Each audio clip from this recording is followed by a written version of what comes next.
This essay example, as well as thousands of others, is available in text format on our website for free and without registration. Simply Google Ivy Panda Free Essays. The comparison of Roman and Mongol empires. Introduction. Even though the Roman and the Mongol empires were located in separate continents, they shared some elements in common. Similarities existed in terms of their organization, leadership, and justice system, among others. Similarly, both empires were large. They covered large geographical areas with huge populations. In enhancing administration, both empires were divided into distinct territories. For instance, the Roman was divided into provinces, whereas the Mongol was divided into 4 major divisions. Though these empires had common similarities, they differed in their style of leadership. The Mongol embraced the monarchy, whereas the Romans had a decentralized and democratic system of administration. Thus, due to the vastness of the two empires, internal problems such as lack of unity, economic and political, and military turmoil were common. In fact, these problems contributed to their collapse. Why Mongol was empires, rather than an empire? The vastness of the Mongol Empire made it to be known as the empires. The empire had small empires within itself. It covered a contiguous landmass stretching as far as Eastern Europe, Central Asia, Middle East to Siberia, Iran and the Sea of Japan. Burbank and Cooper indicate that the total area covered by the empire was approximately 9,300,000 square miles, which was equivalent to about 16% of the total Earth's surface. The empire had a population of about 100 million people. Characteristics of the Mongol and Roman Empire. Organization. The Mongol Empire was organized on Confucian ideas and education. By embracing Confucian ideas, the empire fixed creative ways of organizing its army.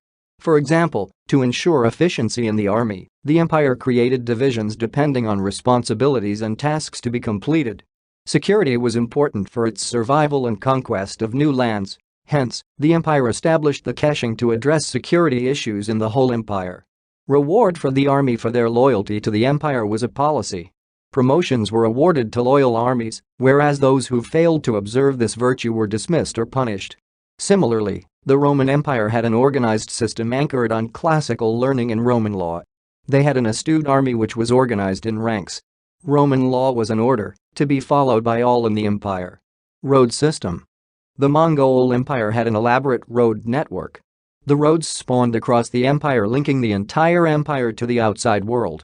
Of great importance was the Silk Road. The Silk Road supported the economy of the whole empire and was important in the transportation of porcelain, silk and tea to the outside world. Romans also had an elaborate road system that connected Rome to the rest of the empire. The road system was vital. It simplified movement of the army and connected the empire to major trade routes in the region. The roads were paved, thus lasted for many thousand years. Differences among the empires. Religion. Religious beliefs were perhaps the major distinction between the two empires. While the Romans practiced Christianity, the Mongols embraced the doctrines of Confucius. Religion ultimately influenced future beliefs and decisions of leaders in both empires. Justice system. The Mongol Empire had an organized justice system. They had a supreme judge in charge of keeping records of the empire. Besides, the justice system was responsible for implementing and enforcing army, food, and family laws. The common code of law in the empire was the issue.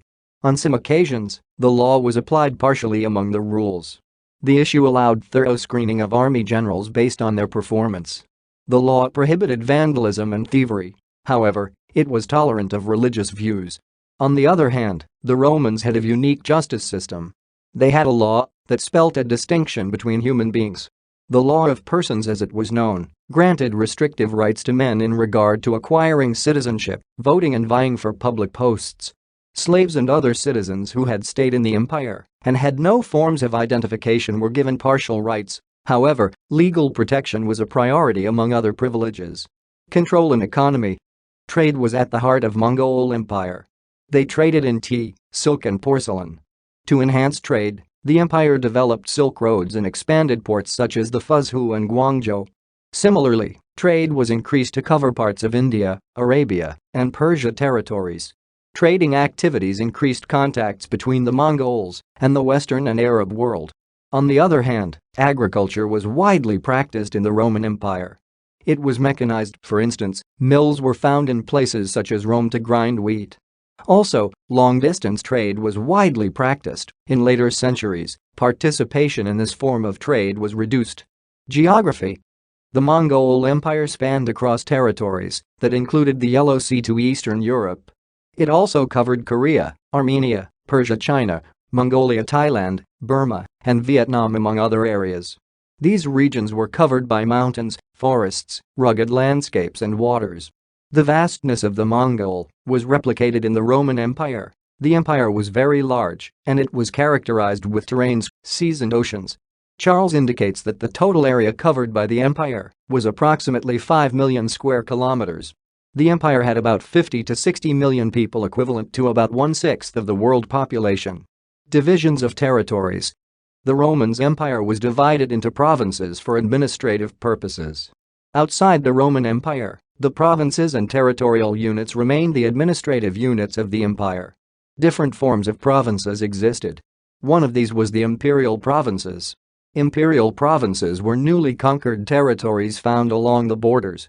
Another province was the senatorial province. The senatorial province was established along the borders. Because the Romans had control of these provinces for a longer period, they were known for being stable and peaceful. Similarly, the Mongol Empire was divided into 4 major divisions.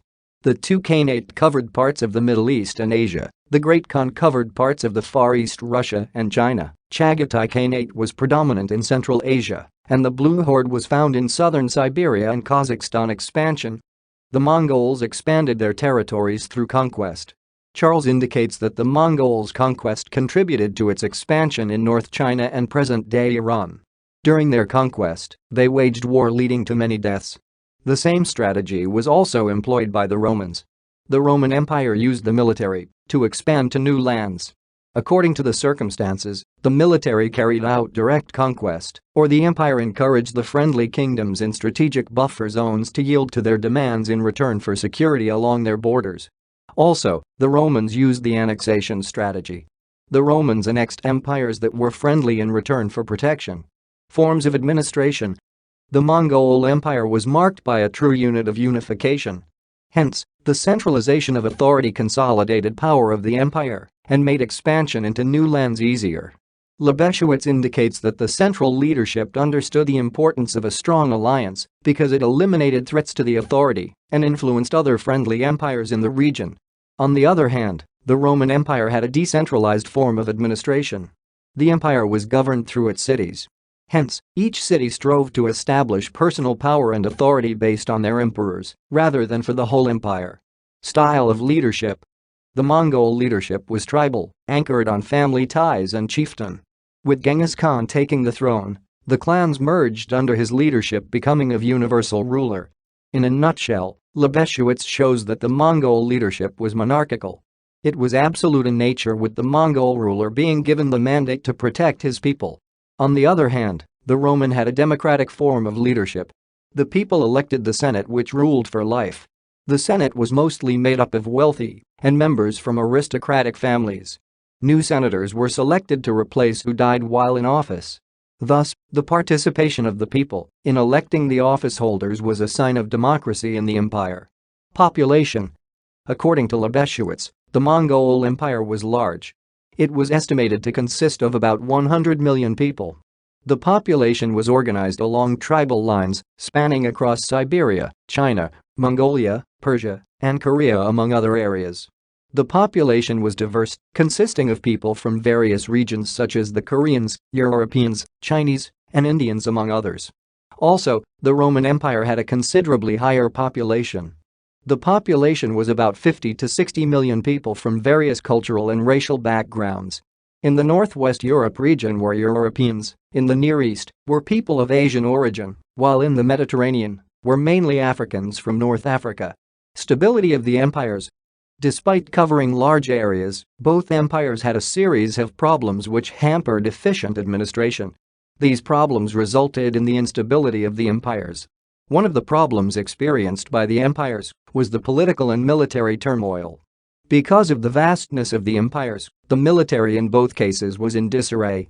Rather than giving their allegiance to the central authority, they opted to follow the commands given by their immediate commanders who fought alongside them.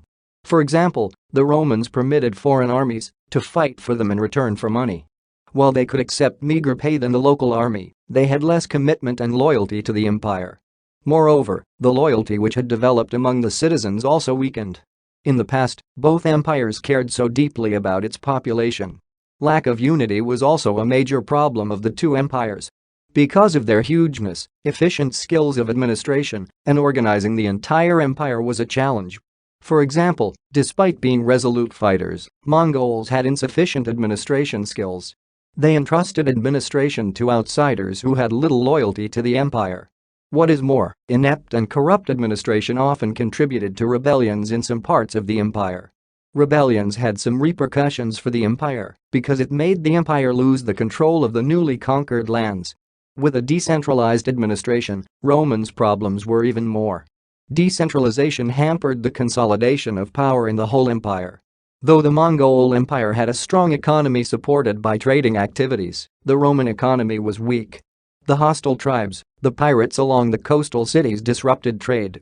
Besides, the scarcity of gold and silver led to inflation because these resources were needed for minting money. Other problems included raising the taxes. High taxes created a burden to the people. Also, the agricultural sector experienced more problems. Yields in various parts of the empire were increasingly low, coupled with years of war which destroyed agricultural lands. A series of food shortages and population decline was the order of the day. This essay on the comparison of Roman and Mongol empires was written and submitted by your fellow student. You are free to use it for research and reference purposes in order to write your own paper. However, you must cite it accordingly.